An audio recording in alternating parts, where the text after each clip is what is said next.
Husband emailed me from his lawyer's office. I've come into family money and I want the cottage and the house. You can keep your car. Don't make this ugly. When I drove up our lane that evening, there was a moving truck in the driveway and my suitcases were already sitting on the porch in the November cold. I signed everything he asked. Good luck to him, but he forgot one thing. Good evening to all of you, wherever you are. It's Donna here again, and I'm so grateful you've chosen to spend a little while with me tonight. If you would, please give this video a like, stay with me right to the end, and leave a comment telling me which town or city you're listening from. I love seeing how far these stories travel, from one kitchen table to another. I never thought a marriage of 39 years could come apart over an email. But there it was, glowing on my phone while I stood at the counter peeling potatoes for a supper he would never come home to eat. I read it 3 times. The words didn't change. Let me back up a little, the way you do when something knocks the wind out of you, and you need to find the start of the thread. My name is Adele Beaumont, though my late mother always called me Della, and that's the name that still feels most like mine.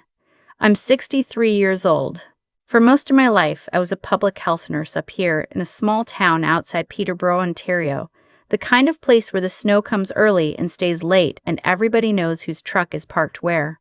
I raised 2 children, our daughter Genevieve and our son Theo, in a drafty 2-story on a county road, and I was the wife of Roland Beaumont, a man who managed a regional building supply branch for 31 years and complained about it for 31 years.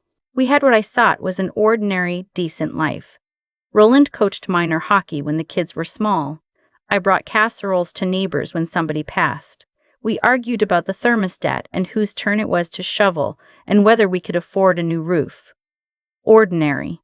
Comfortable even. I thought comfortable was the same thing as safe. That was my mistake, I suppose. I was about to learn the difference. The trouble, looking back, started the spring before. Roland turned 65, and instead of slowing down, he sped up in a way that frightened me a little. He bought a leather jacket. He started taking long drives to clear his head. He installed a passcode on his phone, which a man who couldn't program the PVR suddenly figured out how to do overnight. He came home one Tuesday smelling of a perfume that was sweet and young and not anything I had ever owned. I told myself I was being foolish. 39 years buys you a lot of practice at telling yourself things. Then his great-aunt Morel passed away in Quebec. I'd met her exactly once, at our wedding, a tiny, imperious woman with rings on every finger who'd made her money in commercial real estate in Montreal, back when nobody thought a woman should. She never married, never had children, and she'd apparently kept a long, soft spot for Roland because he was the only relative who sent her a card at Christmas. When the call came, Roland didn't grieve. He glowed. She left it all to me, he said, standing in the middle of our kitchen with his coat still on. The whole estate, Della, the Montreal building, the investments, all of it. We're talking real money, the kind of money that changes a life, and I remember being happy. God help me, I was happy. I thought, maybe now we finally fix the roof. Maybe we help Genevieve with the down payment on a real house instead of that cramped condo in Oshawa. Maybe Theo doesn't have to work 2 jobs through teacher's college. I started doing the gentle arithmetic of a long marriage, the kind where you spread good fortune around the people you love. But Roland wasn't doing that arithmetic. I could see it in his eyes, a cold little light I'd never noticed before. This changes everything, he said. And the way he said everything, my stomach went to ice. He didn't mean our roof. He didn't mean Genevieve's house. He meant me. The estate took a couple of months to settle. In those months, I watched my husband become a stranger wearing my husband's face. New suits. A weekend for work that I later learned was Niagara-on-the-Lake. He started leaving the room to take calls. One night, I found a receipt in his jacket for a dinner at a steakhouse in Toronto. 2 people, a bottle of wine that cost more than I spent on groceries in a week. I didn't say anything. I think part of me already knew, and the rest of me was a coward about it. Then came the email, and then a text right behind it, like he couldn't even wait. The papers are with my lawyer. I want the house on the county road and the cottage on Stony Lake. Sign, and we're done. You've never earned a real income anyway. Never earned a real income. I sat down hard on the kitchen chair when I read that. 31 years of nursing. Night shifts. Driving icy back roads at 2 in the morning to check on a newborn in a farmhouse with no phone. I'd carried our family's health benefits for a decade when his branch cut coverage.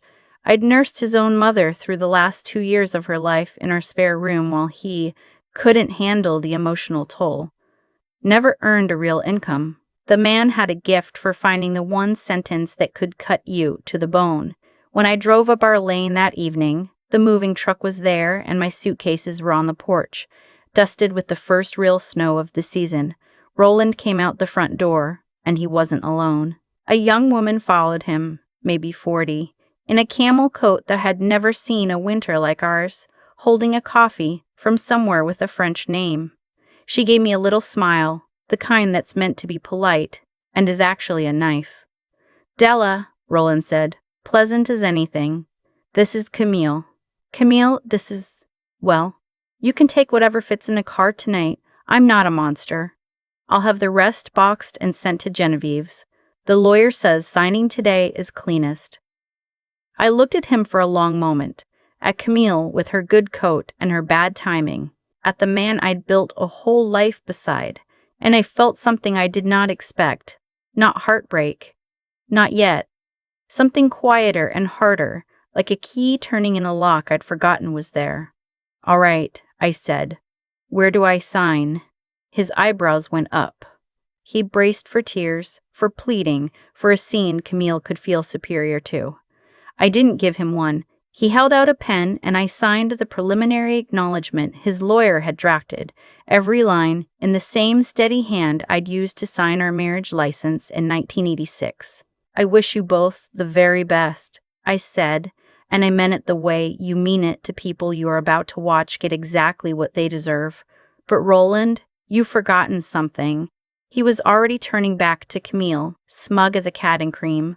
So he barely heard me when I picked up the 2 suitcases that fit in my trunk and said, at the door, "The cottage on Stony Lake. It isn't yours to give away. It never was. My father left it to me, in my name only, 22 years ago. You've been mowing the lawn at a place that belongs entirely to me." I'll remember the look on his face for the rest of my life. It almost made up for the suitcases in the snow. Almost. I drove to Genevieve's condo in Oshawa with my hand shaking on the wheel and the heater roaring and my cheeks still somehow cold. My daughter opened the door, took one look at me, and pulled me inside without a word. I sat at her little kitchen island and told her everything while she made tea she forgot to drink. "That," she started, and then glanced at the hallway where my granddaughter Pearl was supposed to be asleep and swallowed the word. "Mom, you can't just let him do this. You can't roll over." "I'm not rolling over," I said, and it was the first time I believed it. I didn't sleep that night. I lay in Genevieve's spare room under a quilt my own mother had made, and I did the hard, clear thinking I'd been avoiding for months. What did I actually have? What had I already lost? And what could I still protect? The cottage was mine, free and clear. My father, a careful man who'd been burned in his own divorce, had put it in my name alone and made me promise to keep it that way. And for once in my agreeable life, I had listened. The house on the county road was joint. So were the checking and savings. My nursing pension wasn't large, but it was steady. Roland had a good pension too, and an RRSP he was secretive about. And in Ontario, I knew, vaguely, the way you know things from other women's divorces, that what's built during a marriage gets divided. Equalization, they call it here. I didn't know the details, but I was going to learn them. The inheritance was the question mark. Was money from a great aunt his alone, or did it become part of what we shared? I sat up half the night with Genevieve's laptop, reading about the Family Law Act, about net family property, about how a gift or inheritance can be excluded, but only if you keep it separate, only if you don't fold it into the life you share with your spouse. I didn't fully understand it, but I understood enough to know that Roland, arrogant and careless, might already have made a mistake, and I intended to find out. By 6 in the morning, Genevieve found me at the island, surrounded by her printer paper and her good pens. "Mom, have you slept at all?" "I need a lawyer," I said. "The best family lawyer in Durham region. I don't care what it costs." She set a coffee in front of me. "I'm Rita Sandhu," she said. "She did Lauren's divorce from that awful man. She's gentle until she isn't, and then God help you. Gentle until she isn't, and then God help you." "Gentle until she isn't," I said. "That'll do. I'll be honest with you. There's a particular shame in being 63 and starting over, in admitting to a stranger across a polished desk that the man you gave your life to packed your suitcases and left them in the snow. But when I met Amrita Sandhu, a sharp, warm woman with reading glasses pushed up in her dark hair, and I finished telling her everything, she took off the glasses and looked at me and said, "Mrs. Beaumont, your husband has made several mistakes, and I'm going to make him account for every single one." And for the first time since the email, I felt something loosen in my chest. Hope, I think. The plain, stubborn kind. Amrita didn't waste a day. Within the week, she'd filed an answer to Roland's application and served him with a financial statement demand.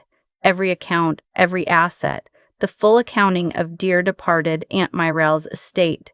"He has 30 days, she told me, "and I'll wager he won't be honest. Men in his frame of mind never are. They think the money makes them untouchable.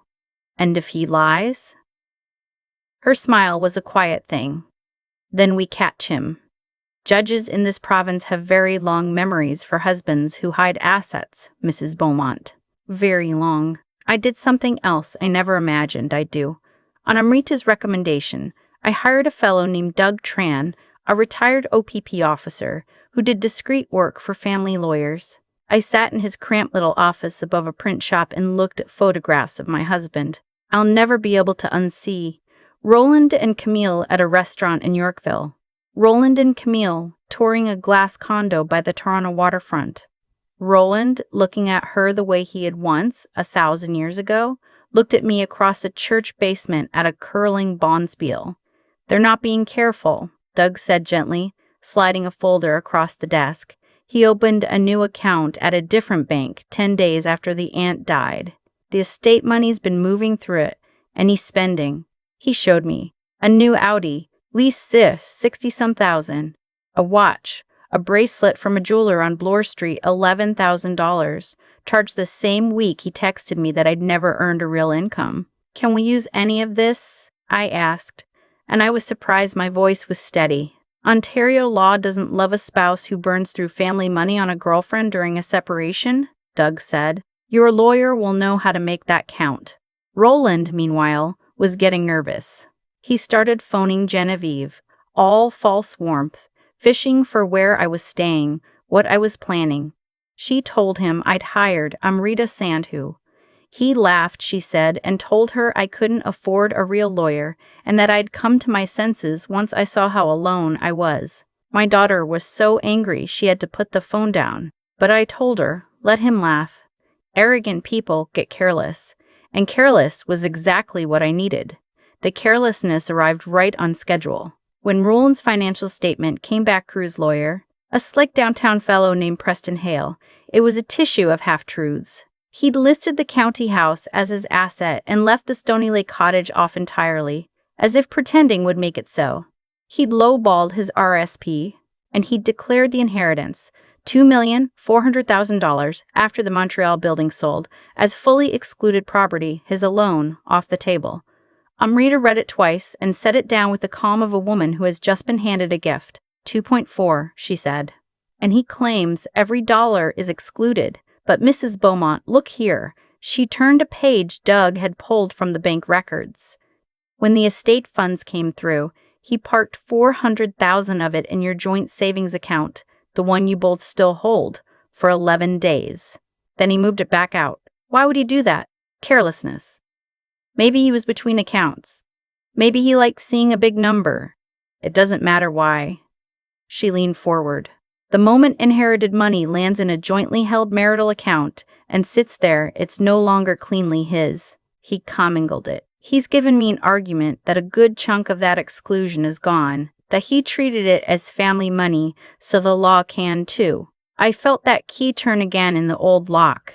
The next blow came from Camille herself, of all people. Doug called me to his office and turned his monitor around. It was her social media, public, every bit of it.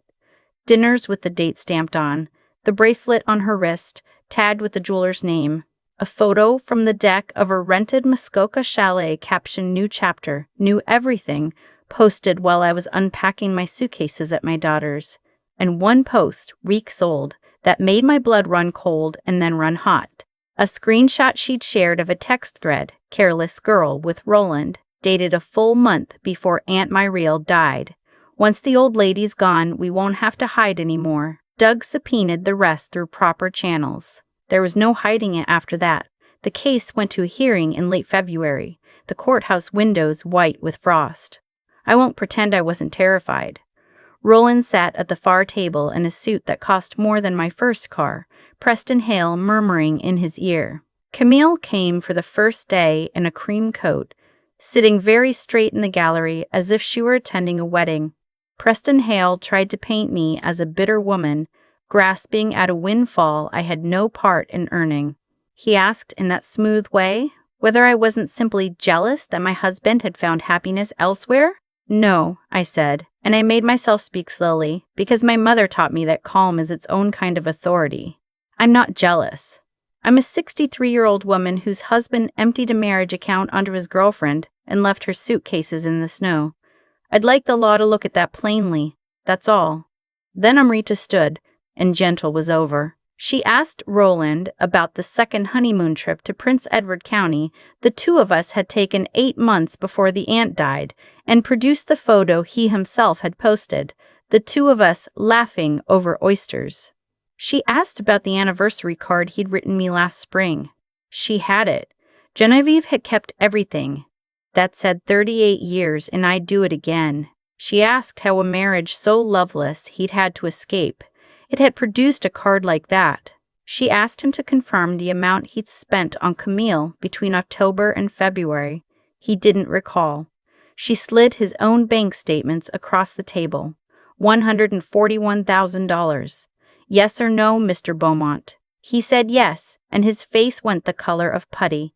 And then she asked, very quietly, about the $400,000 that had spent 11 days in our joint account. She asked Preston Hale's expert to explain to the court how excluded property is supposed to be kept separate. The expert, an honest man, had to agree that once it lands in a shared marital account, the exclusion is in serious doubt. Camille was called. She'd been confident in the hallway. On the stand, under Amrita's soft, relentless questions, she came apart. When had Roland first told her about the inheritance? She didn't recall. Was it before the aunt died, or after? She looked at Roland. Amrita produced the screenshot from Camille's own public account. "Once the old lady's gone, we won't have to hide anymore," dated a month before the death. Did she remember posting that? The courtroom was so quiet I could hear the radiator tick. "It was taken out of context," she whispered. "No further questions," Amrita said. The judge, a measured woman named Justice Okafor, reserved her decision and called us back 3 weeks later. I drove up to the courthouse with Genevieve on one side and Theo, who'd taken the train down from Sudbury, on the other. My children, grown, furious on my behalf and steady as fence posts beside me. Justice Okafor did not raise her voice. She rarely looked up from her notes. She found that the Stony Lake cottage was my separate property, deeded to me by my late father, and that Roland had no claim to it whatsoever. And she noted, dryly, that listing it as his asset while leaving it off his statement was the kind of thing she remembered about a litigant. She found that a substantial portion of the inheritance had lost its excluded status through commingling and was subject to equalization. She found that the $141,000 Roland spent on Camille during the separation was an improper depletion of family property, to be credited back to my side of the ledger. She divided the RRSP and the pensions. She awarded me spousal support, given my age, my years out of the higher-paying workforce, and the role I played in his mother's care until my death or remarriage.